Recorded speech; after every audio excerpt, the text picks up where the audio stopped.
the truth about the Edinburgh Fringe Festival. Welcome everybody, Adam has a podcast, episode number 32. Let's get straight into it, shall we? The Edinburgh Fringe Festival is seen as a stand-up comedy festival by a lot of people. However, that would be disrespectful to everyone else who goes there, who aren't stand-up comedians, who go and perform in the masses and masses of other shows. Essentially, the Fringe is the biggest arts festival in Europe. It's kind of open to anyone, essentially, and the door and the barrier to entry can be quite low. However, there's a lot that goes into it, and I'm going to talk about it from the perspective of a stand-up comedian. Now, I've done the Fringe twice, and the first time I did it, I just went and I picked up spots here and there, and the second time I did it, I did my actual show there, and that is what you would probably call more of a genuine Fringe experience than just being there and doing other shows. But let's talk about it right from the beginning. So a lot of stand-up comedians, they kind of see the Edinburgh Fringe Festival as a bit of a bucket list thing to do. Like, it's something to aim for. It's something that every year afterwards, once you start going, it's kind of the thing that you look at and go, I should be there every year. It's like once once you pop, you just can't stop kind of a thing. You start going to football games all of a sudden, that one thing that was a massive occasion, you want to go to more of them. Once you, maybe do certain things when you're a teenage with, people, maybe you want to keep doing that a little bit more as well. You know what I'm saying? So, the Fringe comes along every year, and it's the whole month of August, essentially, and it's this big thing, like I say, that a lot of people want to strive to do. So how does it work? Well, you have to pre-book a venue, and you have to do this, I think, really by New Year. Again, I don't even really know when you have to do it by, but I'm pretty sure it's around New Year. That's when all the good rooms have basically gone. And there are rooms that everyone wants to do, and then there's rooms that kind of people will take, but it's not really the more glamorous of places to do. And I'll be honest, the place where I did isn't seen as one of the glamorous places. It's seen as one of the places that if you can get in there, great. It's your opportunity to perform at the festival. So what do you need to do? Okay, so you need to get in touch. You need to sort with the venue that you're going to go there, and you're going to book out an hour block for however long. Now, they want to book you for the entire month, because why do they want to go through the whole admin process of booking multiple people for the same room in the same hour time slot each and every week and just keep chopping and changing it? No, they want the same person all the way through the month. And this is where the first stumbling block, or the first major stumbling block, comes for a lot of people who are just getting into the stand-up comedy world, is who can afford to take a month off work. If you are a working person and you have typical annual leave, which is about 25 days a year if you're in the UK, how can you afford to take a full month off? You can use your entire annual leave, I suppose, for the entire year if you're really dedicated, which is great. But what if you work in a place with loads of parents? They all want time off in the 6-week holidays as well. You're battling with that. Is there even the availability where you work to get that time off? So this is a major stumbling block for people. Now, let's say that's not a problem. Either the work are going to clear it, or you don't have a day job. Boom, not a problem. Now you have to pay to rent that room from them for the entire month. Now, there's a base rate for every room, I believe, and some places do it in like different ways as well. So some places might do it in like a profit share way, but like I think a quite traditional way is be like, listen, this is the amount for the room, so let's just call it £2,000 for a room, which I think £2,000 would be quite good for a room in a venue in Edinburgh for a lot of places, especially ones that you really, really want. I imagine they cost way more than that. So now you've got your room either way. Like whatever it costs, I'm just speculating at price at this stage. You've got your room, whatever it's cost you, boom, you've paid it, you've applied for it, and they've agreed to have you. Whatever the room is, whether it's one that's good, one that's maybe not so good, they've agreed to have you. Fantastic. Now what you need to register with the Fringe, and you need to pay that fee to them. So that's another fee that you got. Not just are you paying the venue, now you got to pay to register your show. Let's say, oh, that's great. Let's say you are fantastic admin. My name's Adam. I ain't good at admin. I've got some of the letters in my word, in my name that's in that word, and I'll be honest, Ain't good at admin. Terrible at admin. That's why I'm not good at this side of the thing. So, you've got to sort out all that. Maybe you're great at admin. Maybe you're absolutely smashing it at this stage. You've paid all the money to the venue. You've paid the registration fee. Fantastic.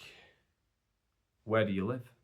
If you don't live anywhere near Edinburgh, if you don't live within travelling distance of Edinburgh, well, you've got to now rent accommodation as well. Accommodation where you're going to stay. You're going to stay close by to the action. Now, that is the place where ideally you want to be. You want to be in the thick of it. You want to be in a place where if you want to go out and pick up spots, you can go and do it because you're about a 5-minute walk away. And at the same time, if you want to go out and get a 10 a.m. slot, 11 a.m., 12 a.m., then you go, do you know what? I want to go home and have a bit of a nap now. You can go and do that. And why is the nap important? We'll get to that probably later in this video. But you want to be in the thick of it. So you want to be right in the middle of Edinburgh. And obviously, all the people who have places to stay in Edinburgh, they are really giving when it comes to the artists who are coming to the Edinburgh Fringe Festival. They love us visiting there and they love giving this on the cheap because they love having this in town. Not. They cannot wait to pump those prices as high as they possibly can. Now listen, I'm sat here not blaming them because if it was the Bolton Fringe Festival and I've got spare rooms in my house, guess what? I ain't giving it you for a £5 a night. I'm just not, because I've got 50 people knocking down my door who want to stay close to the action at Bolton Comedy Festival and they want to be staying here and they're offering me decent money. So of course, I'm going to take it. I might only be able to make X amount in a year, but all of a sudden the Fringe comes around and I can make thousands of extra pounds in income in a month. In fact, I might use my annual leave to do the complete opposite. You come and stay at my house, I'll rent out all the rooms to you lot, I'll make probably as much from you guys in that 1 month as I would make in, I don't know, 4 or 5 months in my job maybe. So I don't blame them. However, if you're an artist, it's not about if you blame them or not, it's about can you afford it? Because you've already rented your venue, you've already registered with the show with the festival. Now you've got to pay this as well. This is an extra fee to look at. This is an extra fee. And this is the big cost. I'll be honest with you. This is the big cost. I paid over £1,000 for 2 weeks when I was in Edinburgh last time. I'm pretty sure it was over £1,000. I think it was 5 something a week, if I remember correctly. And let's be honest, for the amount of money I was paying, I could have gone to Barbados instead, but I didn't. I went to the Edinburgh Fringe Festival. Now, this is another thing that comes up, because what if you have a significant other in your life and you're going to turn to them and say, hey, Bushra, I am going to take time out this month, this year, and I'm going to use all my annual leave to go to the Edinburgh Fringe Festival. And Bushra says, oh, Edinburgh Fringe, that sounds good. Shall I come with you? And you're like, it'd be great to have you, but I'm going to be so busy working, I might not get to spend time with you. So then she goes, oh, that's fine. We get to go on holiday, don't we, in July? And like, well, no, because I can't take the annual leave off work, so I'm taking it all to be in Edinburgh. So now it has a strain on your personal life, maybe. Maybe it takes away from other things that you're able to do. Again, that's if you're a full-time worker. That's if you've got people who love you. Maybe you live a kind of life where you're not really bothered about that kind of stuff, and maybe that's fine as well. But I'm just telling you how things can be. Now, I should point out at this point, there is what's called the free fringe. I don't really know a lot about the free fringe. And the free fringe is essentially where you can go and you get a room for free, I think. I don't really know how it works. And then you don't sell tickets in advance. It's all bucket based. I don't know a lot about the free fringe, to be completely honest with you. I'm the wrong person to look at. So if you're looking here going, Adam, this is another thing as well. People know way more about this, but unfortunately they're not the one making this podcast right now. It's me, so you just got to listen to my advice and my life story and my opinions. So that take that into consideration as well. So you've paid all this money. You've got your place to because you're renting 2 rooms with me. You're renting a room to sleep in, accommodation, and you're renting a room to perform in, a venue. So accommodation, venue. I'll try and keep it the 2 separate words, right? So you got your accommodation and your venue. Now you've got your full run of 25 dates that you need to sell to the general public. Well, if you are one of those new comedians and you do not have any kind of name in the industry, even if you do have a name in the industry, it might be difficult to sell to people in Edinburgh. Maybe the people who like you aren't in Edinburgh. But if you are new and you're one of these people like me, at the time when I went, I think I had maybe about 10,000 followers, which I thought was a lot at the time, which I was very happy with. In fact, does it say it on here?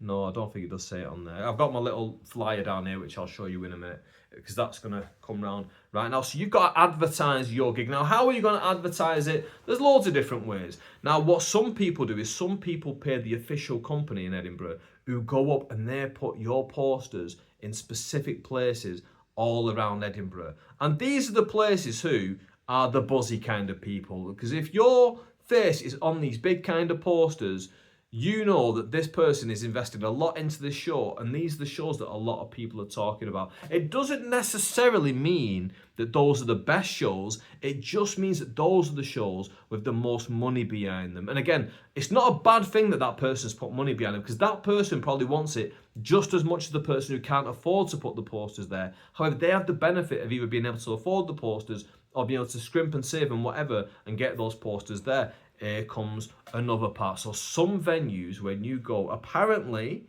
they say to you, you can come in our venue, but we expect you to pay X amount of money in PR. Now, what is PR? Well, you've got to get a publicist. You've got to get someone on your side who's going to try and get you in some kind of news articles. Maybe they're going to try and get some social media account to do a story about you. Maybe they're going to get the top 5 shows to see at the Fringe, and it's just 5 shows that paid the money to get in that article. Surprise, surprise, a lot of this stuff is rigged, guys. So you've got to pay for all that stuff, and you pay thousands of pounds for all that stuff. So now you've got your accommodation, you've got your venue, you've registered your show. Now you're paying PR to advertise your show all over the place. Now, this is where the Fringe looks great, because if you are someone, let's say me, I've never done stand-up before. I've started stand-up in the last year and a half, and I've started to meet some people who've been doing stand-up 5, 10 years, stuff like that. And I'm seeing they're going to Edinburgh, and I'm seeing whatever newspaper has wrote an article about this person and said, this person's doing a show at the Edinburgh Fringe. And I'm looking at it going, wow, that's amazing. I can't believe they know who, I'll now use my own name. I can't believe they know who Adam Anwar is. But Adam Anwar has paid all this money to get his name in the newspaper. Now, I have never paid PR because, again, my admin ain't that good. I wouldn't even know where to start. I wouldn't even know where to find the words P and R on my keyboard. No, I would be able to do that. Obviously, I'm not that dense. But you know what I'm saying? Like, I don't know where to start. But this is what people have to do. And again, when I say these things, a lot of people will hear it and it puts a bit of sour taste in their mouths because they feel like it's cheating. And when you first hear about this stuff, you go, oh, this seems like it's rigged. It seems like it's cheating. The top 5 shows paid for. You have to remember, these people, they want it just as much as anybody else. And if they can afford to do this, or if they can gamble that money, they will gamble that money and they'll put whatever they can into it because they want to be a success at the Fringe. Now, why would anyone want to be a success at the Fringe? This is another thing that we need to touch upon. So, it was a thing in the old days that if you went to Edinburgh and you had a good run, that you could genuinely make your career off the back of it because you could be seen by the right people. And who do I mean by the right people? I mean industry folk. I mean agents, people who produce on television, maybe bigger stand-up comedians than you. You can network with people. There's all these different kinds of like industry bars that you can go to. You can spend time there. And like, for example, I was there and I was there with an Indian comedian who's based in London. And he's going to me like, oh, that guy who just walked past you there, he's got 4 million followers. He's like a massive Indian comedian. And he's looking at him like that's like Manford walking past, because obviously Manford's massive to us, but he's Indian. He knows who this guy is. He knows that this guy's massive and this guy's the real deal as well. So you've seen like all kinds of... I saw Eddie Izzard there, for example. I saw Eddie Izzard And I saw, was it Mark Watson that I saw there as well? And Mark Watson is someone that I saw on TV when I was a teenager, and I really loved this stuff. So it was brilliant for me seeing like Mark Watson in that environment. But so you can see like all these kind of, and me, for example, I was seeing the people who I was talking to there, because I'm not a big schmoozer, to be honest. I'm not the kind of guy to belly up to an Eddie Izzard and be like, "Hiya Eddie, how you doing?" You know. You having a good fringe? What do you even say to people? That's how, again, I don't know. I can't do admin. I can't network. That's stuff that I'm just not good at. I'm not good at doing that with people. So, and listen, it's not just famous people too. I could go to an open mic night and I'm not good at even talking to people who like have just started stand up either. So it doesn't matter what end of the spectrum they are. I just ain't good at like doing that, talking to people and stuff like that. It's just not a skill set that I've got. So, right, that's why people want to go to the Fringe. They want to be seen by these kind of people. And in the old days, it worked. You could get a TV deal. You could get a massive agent, maybe. Nowadays, it happens kind of less and less. Now, I was told by comedian Patrick Monaghan, he said to me, he goes, "Have you got an agent, Adam?" And I went, "No." He went, I bumped into him at the Fringe. And he went, You should have an agent, and you should be contacting them and getting them to your show." And I spoke to someone, and I won't mention their name just because I don't want the agents who I got in contact with to think badly of this person. But I spoke to someone who gave me a list of agents who I then went and got in contact with, and barely any got back to me. And I ended up having a good conversation with one afterwards, and a very basic conversation with another. And I really wanted that guy to be my agent. But didn't turn out. We had a very basic conversation. Nothing like, he had no interest whatsoever. I'll just be honest with you. He had no interest. He was very polite, and he made it out that like, "Oh yeah, no worries, I'll pass your name on to other people." But whether that happened or not, probably not. That's it. That's industry chat, right? That's what you always hear about Hollywood, and like, this is Hollywood at a lesser extent. But this is why people want to go to the Fringe, because they think if they go there, they're gonna make a career for themselves. So anyway, let's go back. You need to sell your show, right? So you're doing your PR. You're doing your PR, and on top of that, you are maybe running the modern thing is run adverts online. Put Facebook adverts out there, Instagram adverts, TikTok even nowadays. Put some adverts out there and try and get people to your show. That's the modern way. I did that last time. I don't know if that worked on a single person, because I'm not asking people after the shows. Now, what you need to do is, well, actually, yeah, I'll show you now. So I had this. Look at this here. Was my flyer. Look at the signs of it there. Nicely, it fits in my hand like that, and I could order about 150 of them at one time, and I could pass them out. Maybe I'd order about 50 at one time and pass them out like that. And you want to get these, so then, how do you get one of these? These just don't come out of thin air. So first of all, I'm in the middle of this, right? That's me, Adam Manoir. Hello, nice to meet you. I've signed it. Okay, I'll just quickly tell you what. I was giving these away to people. People had asked me to sign them. I got this gold marker pen. I was practicing on this one how to get my get my signature right in the without it smearing, basically. And I did a good job. And make sure the thing was right. So anyway, how do you get one of these? So first of all, there's my picture in the middle. So someone's got to take professional pictures of you. That ain't cheap, guys. Guys, that is not cheap. Now I'm very lucky because I've got a friend called Matthew Downey, professional photographer, graphic designer. He can do all of these things. Now, I'm very lucky because basically I'm all right with a camera. I'm not great with a camera, but I studied media, so I'm all right with a camera. He's got all the tech. So basically, we did each other's headshots with his gear, and that was my picture there. That was my picture there, and he took that. So it was free for me. I just gave up a day, and I think maybe, did I buy him and his girlfriend a takeaway maybe that day to like, you know, either way, let's just call it 30 quid. Ubers were involved, maybe the 50. I got Ubers there and back, and I did that. So that was 50 quid. That was really, really cheap to get these pictures done. Then, right, once you got the picture, now we need the rest of this done. Now again, he's good at graphic design, so he actually didn't. We started to design this together ourselves, and at the time he had an assistant called Naomi, and she basically put this together. She basically, like, bless her, bless him, together they did the hard work, and between the three of us, we kind of put this together. And there's nothing really on here that's really that interesting that it says on here. Edinburgh Fringe Festival at the top, obviously my name, show title, the dates and the time, and that's it. The price ain't even on it. The price of tickets ain't even on it. Maybe because at the time I didn't know what I was going to pay. So I'll give you a quick example of what happened to me. Is I was going to go to the Fringe to pick up spots. Now, this goes back to why do people want to go to the Fringe? This is the reason why I wanted to go to the Fringe, was because I wanted to see what it was like, and I also wanted the experience of gigging 5 times a day, because I'd seen Jack Kelly go to the Fringe, and I'd see him posting every day all the gigs that he was doing. And Jack's a friend of mine. We started around the same time in comedy, and I'm seeing him doing all these gigs, and I'm thinking, okay, well, if Jack can do it, I can do it as well. I can go and get to the Fringe. So I went to the Fringe for a week. I went up there with Alex Camp and Evan Demaray, and we went to the Fringe, and then we all separated. We all had our different plans and stuff like that.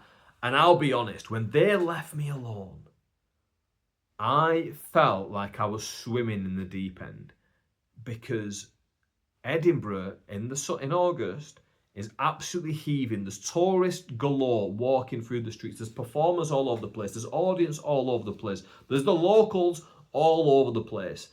And you get to the Fringe, and then you walk past something, it'll say something like Venue 256. Venue 256? There's 256 venues, and every show has got a different show every hour. How much is going on here? How am I supposed to figure anything out here? Honestly, I felt so out of my depth. I went for a walk, and I thought to myself, like, I do not know what I'm going to do this week at all. I've got no idea.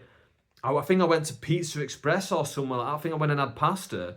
And then when I found maybe 1 or 2 shows to perform on that first night, and then I started to slowly get the hang of it. But when you first get there, there's so much going on. Honestly, it's overwhelming. It is overwhelming. So I would recommend going with someone who knows what they're doing, or listening to someone, maybe their podcast, who's going to give you a bit of info beforehand to give you a bit of an heads up. And what is the heads up for someone who's going just for spots? I'll do that right now. If you're going just for spots, what you want to do is you want to get in touch with anyone that you know who's going to Edinburgh, who is going to have a compilation show. And they'll message out beforehand. They'll be like, so Masai Graham does them a lot of the time. So Masai Graham will be like, oh, I'm going to do my compilation show this year. And people like that will put them online. So you want to get in touch with them and go, hey, can I come and do a gig? And they'll put you on when they can. So, and then you see people there, and you start to see the same people at gigs, and you start to realise they're doing the same thing as you, picking up spots. And then you ask them, like, what are you doing later? And they're going, oh, we're going to this show. Going, oh, I might come with you then. They go, yeah, come along, but I don't know if there'll be a spot for you. But you come along, you speak to the person, go, yeah, there's no spot, but you can come back tomorrow for one. Boom, that's a spot for me tomorrow. That's what you do. And by the end of the week, I was doing like 35 that first week that I went there, 35 gigs. At the moment, I'll be honest, that's what I'm doing in about 3 months. I'm doing that in about 3 months, but I did it in like 1 week at the time in Edinburgh. It's all unpaid stuff, but it's an experience. It's an opportunity to get on stage so often and just really, really, really get as sharp as you possibly can. And you are firing as a comedian, and you are the best that you will be all year in that time and just after, when you perform so much. Guys, I'm talking myself into going to Edinburgh right now. I'm just by saying that, it gets me so itchy to go to Edinburgh right now. It's unbelievable. I really want to go. Anyway,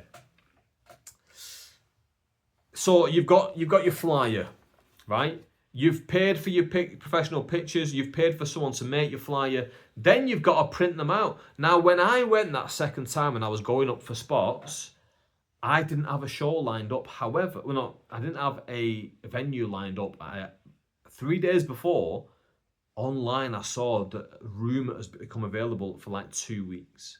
Now, I could only make it from the 3rd till the 14th. It was available from the 2nd till the 14th. So what I did was, I went, listen, I'll pay for that first night. Not a problem. I'll pay for that first night. I can't make it till the day after, and I will do shows every day. Guys, that first night when I paid and I wasn't doing a show there, I had a comedian ringing me. I'll tell you who it was. Ignacio Lopez rang me because he was in the room next door, and he goes, Adam, where are you? And I was at my school reunion. That's where I was. I was at my school reunion and I was like, I'm at home, mate. Why? What's going on? He goes, there's people outside your venue. And I said, oh, I think the guy who I've communicated with might have mistaken something here. I told him that I can't do the first night, but I'll pay for it anyway, and I'm coming the next day. He goes, oh, there's people in your room to see your show, and I'm like, oh man. So If you came to see my show that first night and you didn't get to see me, I really apologise. The chance of you seeing this, I don't know, but, you know, thanks for coming anyway.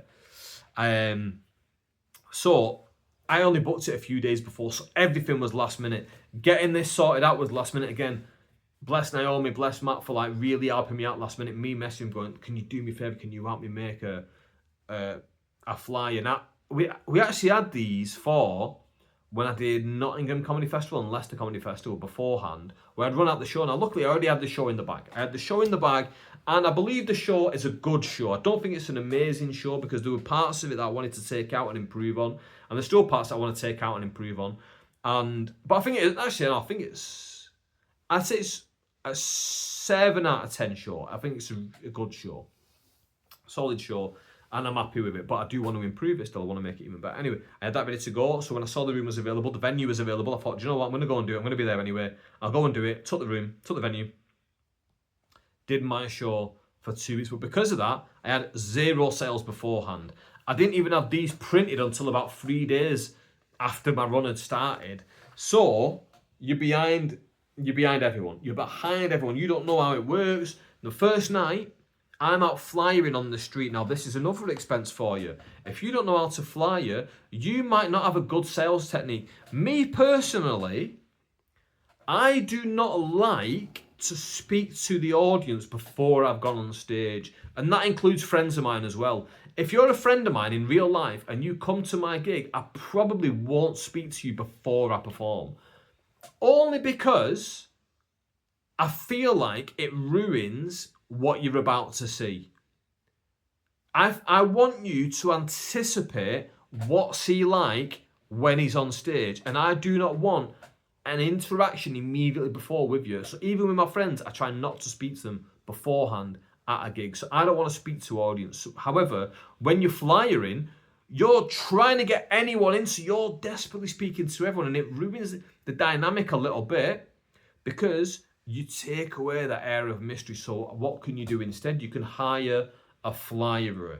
Now, 1 hour's minimum wage in the UK is £12 something. So that should be the minimum that you're paying your flyerer. Now, a lot of people don't want to pay £12 something. So they just say, I'll give you 15 quid.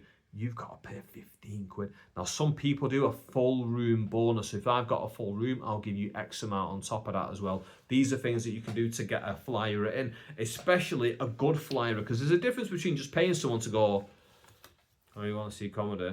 No, okay. You want to see comedy? No. Do you want to see comedy? And someone going, hey guys, we've got Adam Manoir coming up. He's starting in half an hour. He was Leicester Comedy Festival Circuit Breaker 2022. Bolton Star of the Year 2024. He did this. He did that. Someone who's going to really, really push your show.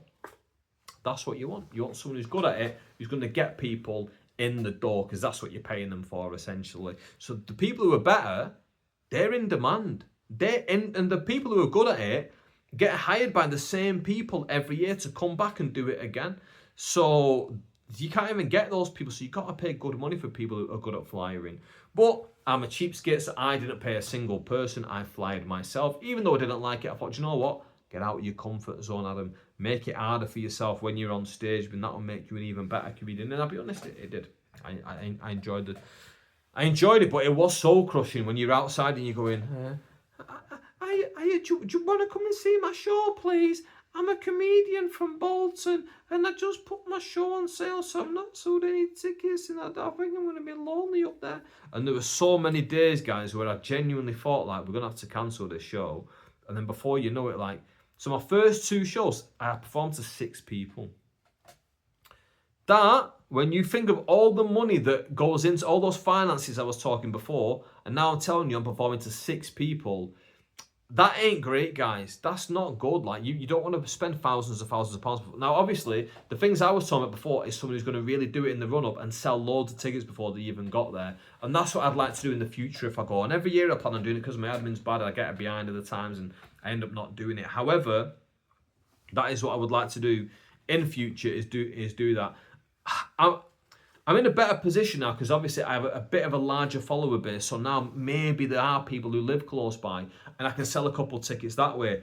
maybe people who are newer comedians will want to come and see me, like, well, oh, I wonder what Adam's show is like. Whereas in the past, some comedians have come and see me, but they're friends of mine, like, who've been coming to see me, like, Rahul saw, I think it might be all Asian as well, to be honest with you. Like, Rahul Somia came to see me, and yeah, not that many. Ifrah Qureshi came to see me. I think there may be one or two others that, like, the names are escaping me right now. It was all a bit of a blur, the festival, but not a lot of people come to see it, is the long and short of it, who know you. So maybe I can sell a few tickets that way in future. But anyway, you're flying outside, you're trying to get people in. I performed to 6 people the first 2 nights, and I'm like, okay, at least I've got an audience here, and I need to build on this. By the time it came to the second weekend, it wasn't just sold out, it was standing room. I mean, I don't know if I'm allowed to say this, but people were standing at the back. There was more people in that room than there was legally allowed to be in that room. And me, I was just like, I was buzzing just to get, I was filming at the back room. I remember one girl, bless her, she knocked my phone off because I didn't have it on a tripod. I just had it like leaned against a thing filming me. And she knocked it off, and I remember being on stage like, oh, that's just my phone. And she was like, she put it back for me. But that's how like crowded it was at the back of the room. And I was buzzing but here's another thing as well. Don't think that I'm saying this right now, acting like, oh, I'm some Billy Big Dog. Look at me, I sold out my room. No, that room fit, I think, like 25 or 30 people in that room. That room was not a big room. In fact, the year before, I did a compilation show in the room next door. I think it was for Aaron Wood.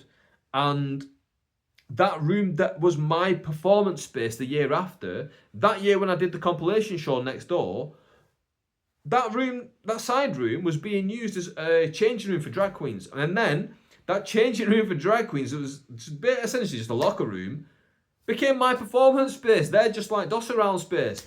So I wasn't in a glamorous place. I was in that very, very basic slot. So that was my space.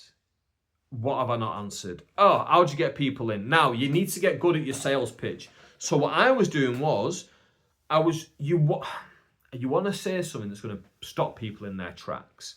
So I was starting to say, what happens when a Pakistan marries a Polish woman? And that would make people stop. Now, with a lot of comedic people there, they might come back with a comment, or they might stop and be like, I don't know what. And then go, find out at my show at 9:30 tonight in room number 6. And that's what I'd do. And I'd blast through all my credentials and stuff like that. And I'd get people through the door. That thing there would make people stop and make them talk to me. And that is a massive part of it as well. Now, a lot of people think going to Edinburgh is going to then get you in the eyes of loads of promoters up and down the country. And I'll be honest, I don't think I have got a single stand-up comedian booking from someone in the stand-up comedy industry from being in Edinburgh. I don't think I did. What I did, no, let me actually expand on that a little bit. So what I did do is I authentically networked with people like Rahul Somia. I've known him for years already. We first met in 2020 Leicester Comedy Festival, and then we did Circuit Breakers together in, let me read the thing on here, in 2022. We did Circuit Breakers together, and that's where we got to know each other a little bit better.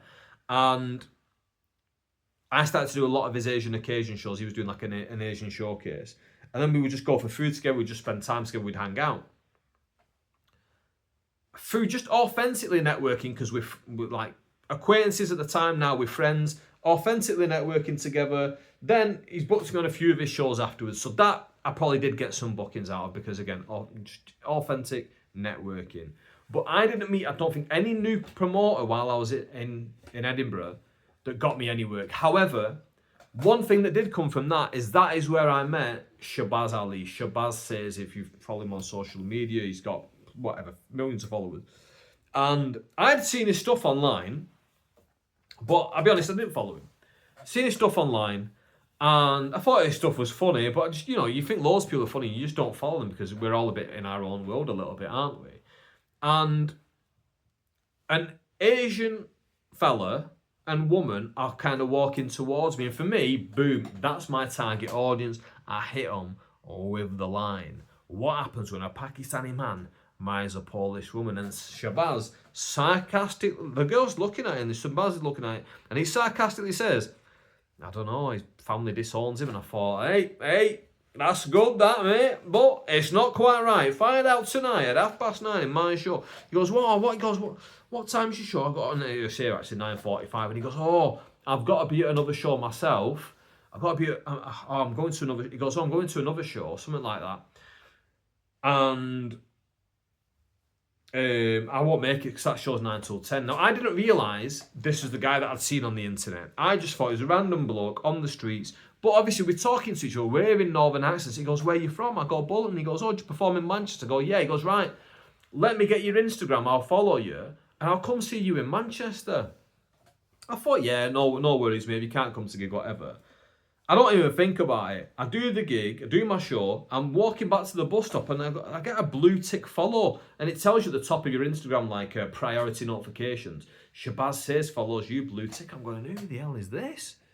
I click on it and go, I know this guy. That's the guy from the street before. Anyway, we ended up becoming friends off the back of it. I ended up supporting him on his tour, about 8 tour dates. So I managed to get work off that, but again, that wasn't real. Like, again, he's not really in the stand-up world. He's a social media guy who's done a stand-up tour.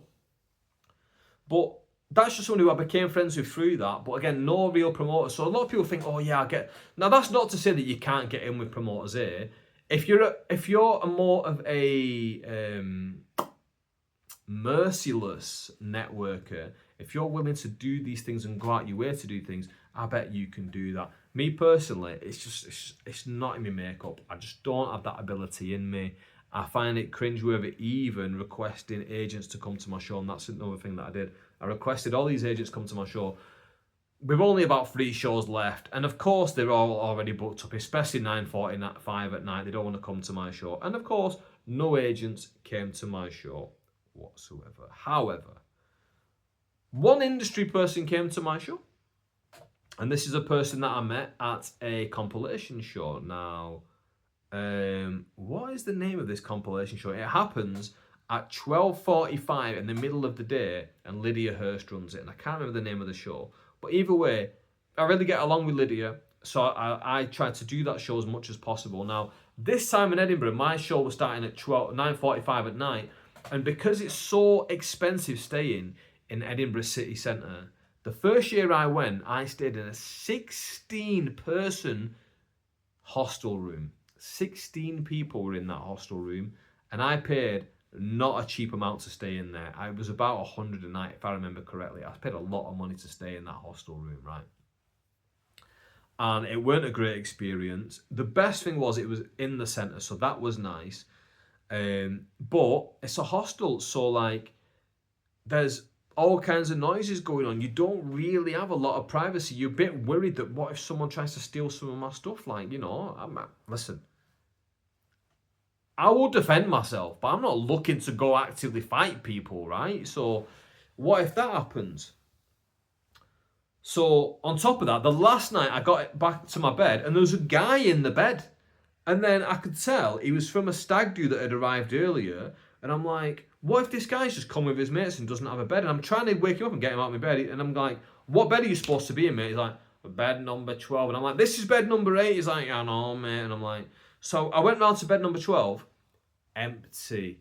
The sheets hadn't even been touched. It's all folded nicely like someone's never even been there. Thought, boom, banging. I get the fresh new bed. He can stay in my dirty, sweaty one that I've been in 6 nights. So it ended up being a bit of a result there. But yeah, not ideal at all being in that circumstance. Right, so that's where I stayed the first year. Second year, I stayed in my own private room at the Queen Margaret University. In fact, on my floor, on one side, Dom Martin Woods. On the other side, Jimmy Shirley, Jack Kelly. Loads of the boys are in this same block with me, and I'm thinking they must have done this on purpose, right? They put us all together. I thought, what a touch that is. I really appreciate that. But it was a 45-minute bus ride to Edinburgh city centre. So every day you're paying your bus fare, first of all. But on top of that, you can't just pop in and out and pop back to your room because it's a 90-minute round trip. So I'm not doing that every day. So because of that, I was missing that early show. Why am I talking about the early show? This is why I'm talking about the early show. Because I went and did the early show and I met a guy called Noah from the British Comedy Guide. And I chatted to him, and then I think it might have been Jack Kelly who was like, "Oh, hey, you should come to my show. I'm Jack Kelly." That's my impression of Jack Kelly. I'm going to do a pod with Jack Kelly. I promise you guys. I'll bug him and we'll do it. Hey, you should come to my show. I'm Jack Kelly. So and I thought, I can't miss this opportunity. I go, yeah, man, you should come to mine as well. 9:45 Hoots at the Apex, room number 957. I was in a small room, guys. So, and he came to like my last show, he came, and I was buzzing that he came to my last show. And he wrote a really nice little review of it, like, and he said some nice words about it, and I thought, that, do you know what? That kind of put the cherry on top of the cake for me being in Edinburgh. Now, was it worth it? Now, financially, I lost hundreds of pounds being in Edinburgh, and I used 2 weeks of annual leave in work. So that's 2 weeks of annual leave for the year gone, and I lost hundreds of pounds, and I spent over £1,000 being there. Oh, you've got to travel there as well. Let's not forget your travel. I paid whatever it was, like 100 odd quid for the train from Bolton to Edinburgh, and then when I'm on the train from Bolton to Edinburgh, they kick me off at Preston because I'm on the wrong train to Edinburgh, apparently. And they make me pay from Bolton to Preston. And I'm like, you absolute train mafia. You've absolutely got me bang to rights here. And you're going to take every possible penny from me. But I thought, you know what? Don't let it ruin your trip, Adam. But that was how I started my trip. Not the best. But yeah, Queen Margaret University is where I stayed. So you're travelling a long distance into the place. So I wasn't even able to do a load of gigs during the day. But what you can do is you can go and do some of the late night spots. Now, there's all kinds of crazy shows that happen in Edinburgh, and there's two that happen on the same floor, and I can't remember what the venue's called, but Kyle Legacy does strip comedy. And essentially what happens is 4 comedians perform, and they do a vote, and at the end, the 2 worst ones have to strip. They have a woman on every show, and they never make the woman strip, and it's a really clever thing to make the perverts buy tickets because they think, oh, the woman's going to have to strip here, but they're not going to make her do that. They make two of the lads strip, and then Kyle will strip with them, and that's strip comedy, right? That's on one side, that's in the bigger room, and in the smaller room, a real sweatbox of the room is the heckle show, the chaos show. Fans, the audience can shout whatever they want at you, and I thrive in those environments. But you've got to remember that this is a two-way street, and I need to remember that they may not have as thick a skin as me. Let's just say that. So, people mocked my nose, people mocked my hairline, and I don't mind them mocking these things. People mocked me for being a Muslim, called me the T word, If people want to say that in this space, I get it. That's what the heckle show's for. They're trying to put me off my rhythm. Not a problem. But guess what? I'm probably going to say something back. I'm the one with the microphone. I'm the one who turned up here to train for this specific thing. So when I'm out there at a regular gig, if someone comes at me, I'm going to go back at them. And I'm ready for this. I'm ready for what? And sometimes the audience at an arts festival might not be ready for the things that I might have to say. So that is something that I need to take, that I did take on board. And I thought, you know what?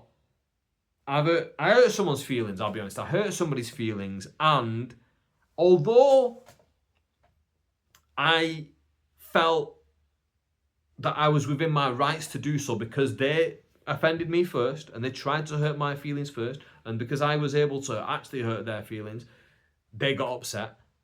I did feel bad.